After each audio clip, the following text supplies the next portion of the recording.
لیکن جب انسان کے دل میں اللہ کا خوف پیدا ہوتا ہے اور وہ اللہ کے نبی صلی اللہ علیہ وسلم کو اللہ کا رسول ماننا شروع کر دیتا ہے تو اس کی سب سے پہلی علامت یہ ہوتی ہے کہ اس کے دل میں اپنی اصلاح کا جذبہ پیدا ہوتا ہے.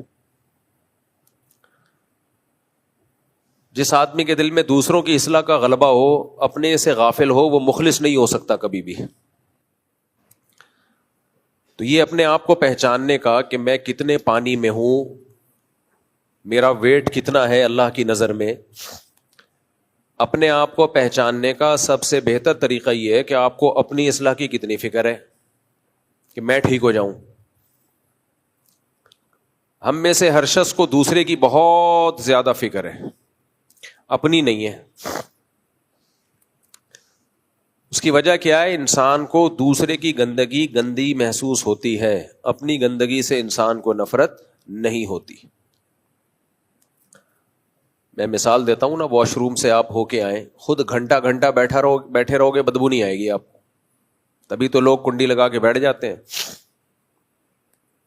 کراچی میں ویسے بھی زیادہ بیٹھتے ہیں، قبض زیادہ ہے یہاں پہ، بیٹھے رہیں گے. کوئی واش روم سے آئے، آپ فوراً جائیں، کیسے ناک پکڑ رہا ہوتا ہے انسان، اسمیل آ رہی ہے جی، ایگزاسٹ فین چلاؤ جی، ایگزاسٹ کرو، اس کو باہر نکالو. بھائی کوئی فرق تھوڑی ہے، وہی رپورٹ جو اس نے پیش کی ہے وہی کون پیش کر رہا ہے؟ آپ نے پیش کی ہے وہی وہ پیش کر کے آیا. رپورٹیں تو ایک ہی ہیں. خود بیٹھے ہوئے ہیں، اپنی بدبو برداشت ہو رہی ہے، دوسرے کی ذرا ایک سیکنڈ برداشت نہیں ہوتی. یہ انسان کی فطرت ہے.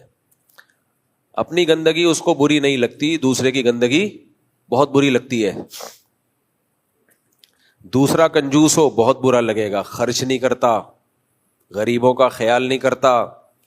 خود کنجوس ہو محسوس ہی نہیں ہوتا. دوسرا غیبتیں کرتا ہو بہت برا لگتا ہے، یار ہر وقت لوگوں کی غیبتیں کرتا رہتا ہے.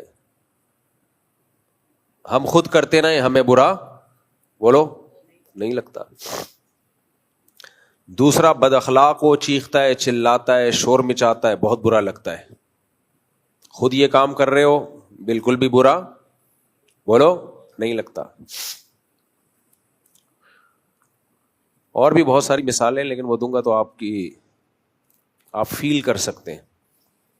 ممبر ہے اس لیے میں نے اتنے احترام سے کہا، آپ کو فیل ہوگا. بہت ساری چیزیں جب کوئی دوسرا کر رہا ہو بہت برا لگتا ہے، ہم خود کر رہے ہو ہمیں بالکل بھی برا نہیں لگتا. دوسرے کی پسینے سے بہت بدبو آتی ہے، اپنا پسینہ لے کے گھوم رہے ہوتے ہیں، دوسروں